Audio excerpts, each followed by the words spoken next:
Hello friend. तो आज के इस वीडियो में हम लोग एनसीईआरटी से क्लास 6 का कुछ ऑब्जेक्टिव क्वेश्चन आप लोग के बीच रखने वाले हैं जो सभी एग्जामों के लिए इम्पोर्टेंट है और ये एनसीईआरटी बुक क्लास 6 से लिया गया है। तो सारा प्रश्न आप लोग को एग्जाम में देखने को मिलता है। तो आज का वीडियो को मिस नहीं करना है, पूरा जरूर देख लेना है क्योंकि ये सवाल आप लोग को एग्जाम में देखने को मिलता है। तो चलिए शुरू है आज का वीडियो। तो पहला प्रश्न आप लोग के बीच है, गेहूं और जौ की फसलों के संबंध में निम्नलिखित कथनों पर विचार कीजिए। देखिए, गेहूं और जौ के फसल के बारे में विचार करना है। मनुष्य द्वारा सबसे पहले इन्हें फसलों को उगाया गया था। इन फसलों का प्रारंभिक क्षेत्र हिमालय और विंध्य पर्वत था।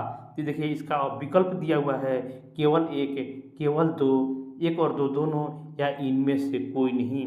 तो आंसर आवे तो कमेंट बॉक्स में कमेंट करते चलना है क्योंकि आप लोग को एग्जाम बेस्ड क्वेश्चन मिल रहा है और अपने दोस्तों को भी जरूर शेयर जरूर कर दीजिएगा।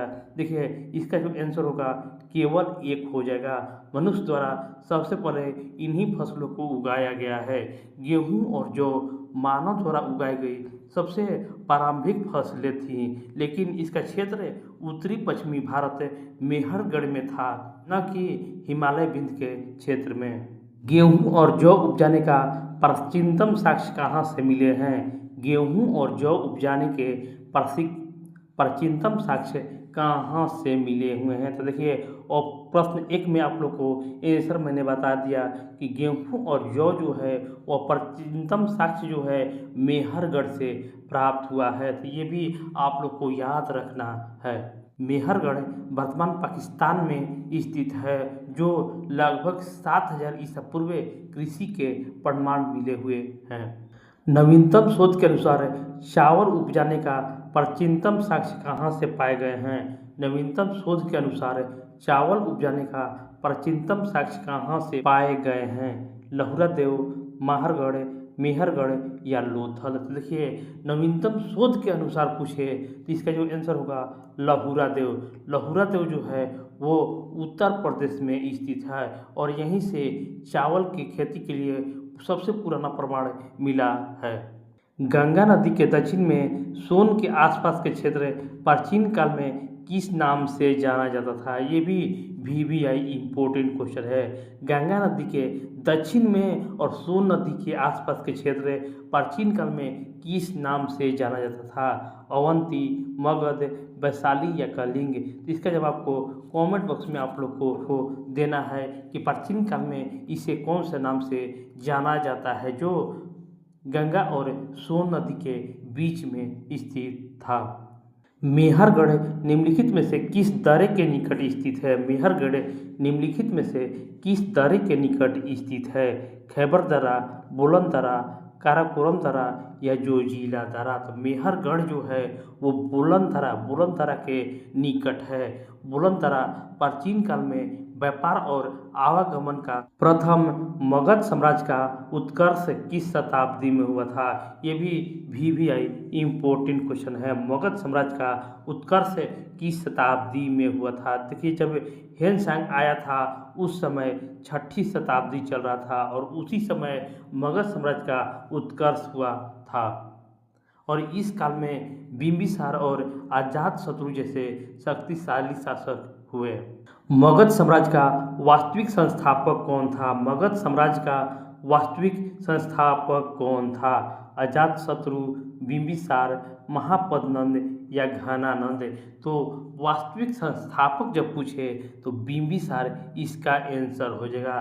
बिंबिसार ने मगध की नींव मजबूत की और उसका विस्तार भी किया था। भरत नाम का उल्लेख किस वेद में मिलता है? भरत नाम का उल्लेख किस वेद में मिलता है? सामवेद, ऋग्वेद, यजुर्वेद या अथर्ववेद? भरत नाम का उल्लेख जो है वो ऋग्वेद में मिलता है।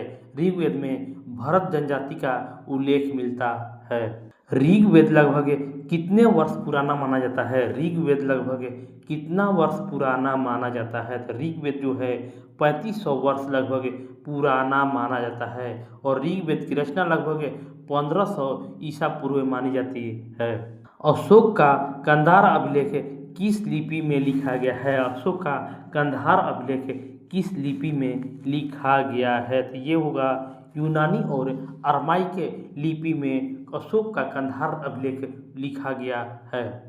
हुस्संगी और कुरनूल किस नदी के किनारे स्थित है? हुस्संगी और कुरनूल किस नदी के किनारे स्थित है? तो तुंगभद्रा नदी के किनारे हुस्संगी और कुरनूल नदी स्थित है। ये स्थल दक्षिण भारत के प्रमुख पुरा स्थल हैं। निम्नलिखित में से कौन कौन से नौपाषाणिक स्थल है? कौन कौन से इसमें से नौपाषाणिक स्थल है? मेहरगढ़, बुर्ज-होम, महागढ़, कोल्डिहवा या द्वाजली हेडिंग। तो इसका जो आंसर होगा 1 से 5 सभी नौपाषाणिक स्थल हैं। मेहरगढ़, बुर्ज-होम, महागढ़, कोल्डिहवा और द्वाजली हेडिंग सभी नौपाषाणिक स्थल है और इन स्थलों पर कृषि और पशुपालन के प्रमाण मिले हैं।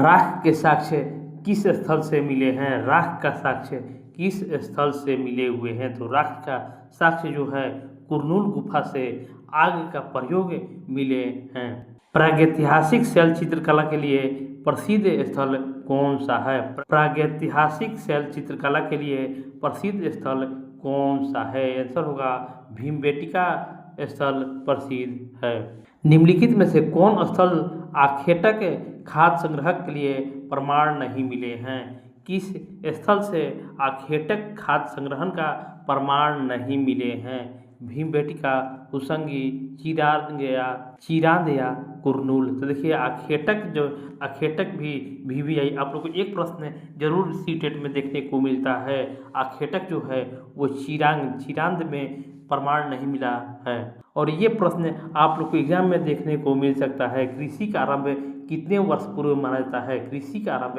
कितने वर्ष पूर्व माना जाता है? तो लगभग 8000 वर्ष पूर्व कृषि का आरंभ माना जाता है। आखेट शब्द का क्या अर्थ होता है? आखेट शब्द का क्या अर्थ होता है? देखिए आखेट शब्द का अर्थ शिकारी होता है। भारत नाम का प्रयोग किन लोगों के लिए किया जाता था? तो उत्तर पश्चिमी लोगों के लिए भारत नाम का प्रयोग किया जाता था। सिंधु सभ्यता का नगर कितने वर्ष पूर्व खोजे गए? सिंधु सभ्यता का नगर कितने वर्ष पूर्व खोजे गए थे? तो लगभग 4700 वर्ष पूर्व सिंधु सभ्यता का नगर खोजे गए थे।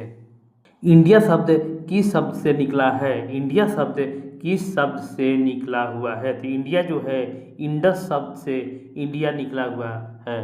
पांडुलिपियाँ प्रायः कहाँ से प्राप्त होती हैं? पांडुलिपियाँ प्रायः कहाँ से प्राप्त होती है? इसका जो आंसर होगा मंदिर और बिहार से पांडुलिपियाँ प्राप्त होती हैं। पांडुलिपियाँ किस पेड़ की छाल से बनाई जाती थी? पांडुलिपियाँ किस पेड़ की छाल से बनाई जाती थी? पीपल की, भुर्ज की, बरगद की या नीम की? तो पांडुलिपियाँ जो है भुर्ज की छाल से बनाई जाती थी। नेक्स्ट क्वेश्चन है सबसे पहले किस जानवर को पालतू बनाया गया? सबसे पहले किस जानवर को पालतू बनाया गया था? गाय को, कुत्ता को, बिल्ली को या घोड़ा को? तो इसका जवाब कमेंट बॉक्स में आप लोग को देना है कि सबसे पहले किस जानवर को पालतू बनाया गया था। तो फ्रेंड आज के वीडियो में इतना ही, मिलते हैं नेक्स्ट वीडियो में आप लोग को नेक्स्ट टॉपिक के साथ। तो हमारे चैनल को आप लोग को लाइक, शेयर और सब्सक्राइब कर लेना है। धन्यवाद।